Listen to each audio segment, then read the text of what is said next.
Hi, this is E-Row Battery. Today we're doing a battery replacement on this A-Class Mercedes-Benz. This is a 2019 A220. It has been sitting here in this garage for a couple months, so everything is dead. Not even the key fob works, so we're gonna have to use the valet key to open the car. The key isn't here inside the key fob. You just press the button and slide it out, and then there's this little slot here in the bottom of the key handle where you're gonna stick the key and just twist it and pull up. It's a plastic cover that covers the keyhole. Once you remove it, you can use the valet key to open the car.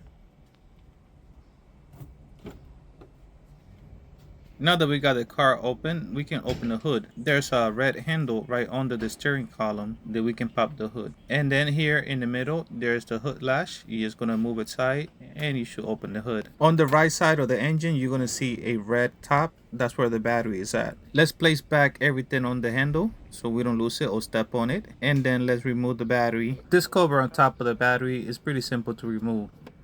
Here on the left side, you're gonna see two tabs. Just press in with both of the finger and just lift up. This cover on top of the positive terminal had to be removed. But before we remove this cover, we had to remove this wire harness. Once the wire harness is out of the way, then we have to remove the bent hose. There's an 8mm bolt inside this hole here that we are going to remove. That's the only thing holding this plastic together.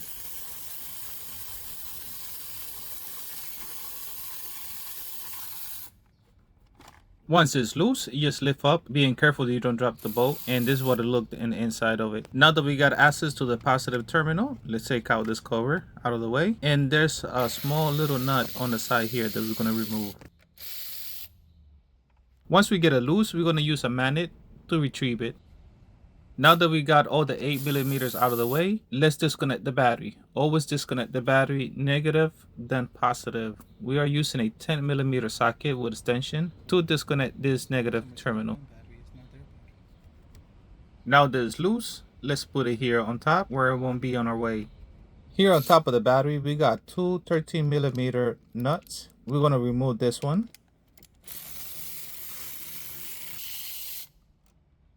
Now we can separate these two wires on top of the battery. Let's move to the positive terminal. There's another 13mm bolt here that we are going to remove. And let's remove this positive wire out of the way. All we got left is this positive terminal. It's a 10mm nut. We are using a 10mm socket with extension and a flathead screwdriver. It's going to help us out remove the terminal out of the way and this bridge on top of the battery. The only thing holding us back is the strap in between here, the battery. And to get to this strap, there's a 13mm nut that we had to remove.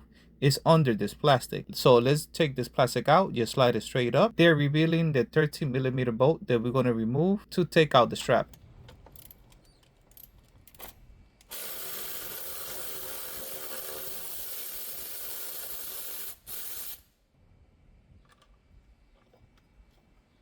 Now that we got the positive and negative terminal disconnected and all the components around the battery, we can take out the battery. Use two hands and lift it straight up.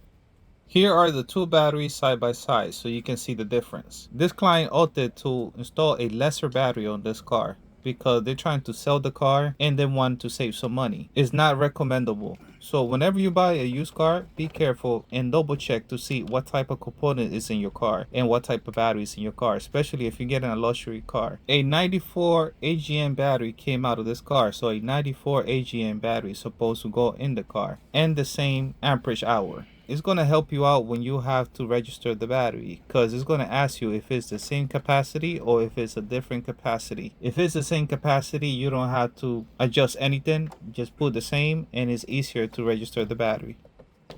The battery's in a tray. It's a little smaller, but it don't fit. Now we're going to put the strap around the battery and the 13mm bolt to hold the strap. Now let's install the plastic that go on top of this 13mm bolt. It's what's going to divide the battery from the engine bay. There's a channel that will go here on the front where the plastic will slide in, and then this bolt here where the computer is going to slide in. As you can see here, the computer has a hole. It's going to be set here, and then we're going to place an 8mm nut. Unfortunately, I don't have a magnetized socket, so we are going to place a piece of towel or a piece of paper here in between the socket and the nut. It'll make it easier for us to drive it into the bolt in that tight space.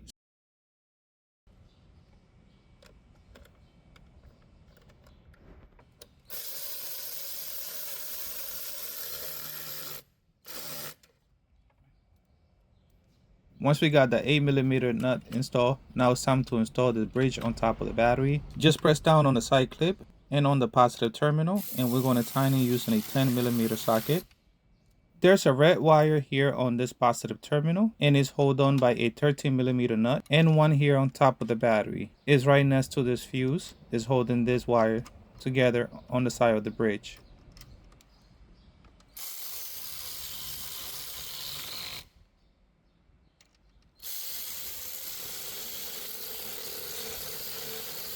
Alright, both of those nuts is installed on top of the battery and everything is tied together, clipped down.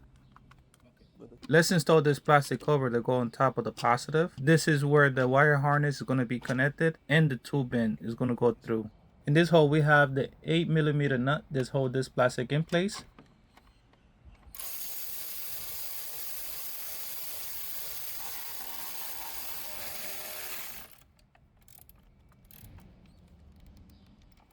Alright, now we got this side installed. Now let's put in the tube end and the wire harness to go here on the side. He is going to slide it in and it will be in place. Mostly the whole battery is already connected. All we need now is just the negative. We're just going to slide the wire down out of the way and get it in place and push it all the way down. Let's tighten this negative wire. We are using a 10mm socket with extension to tighten this nut. Let's cover the positive terminal. We're going to put this red lid on it, and then we're going to install the battery cover. Alright, if you made it this far, you have an idea of how to install this battery. As you can see, the key fob is working. Alright, let's jump into the car and get it started and see if we have any warning on our dashboard. The car started right up. There's no warning light. Thank you for coming over and watching one more of our video. We truly appreciate it. Don't forget to like and subscribe.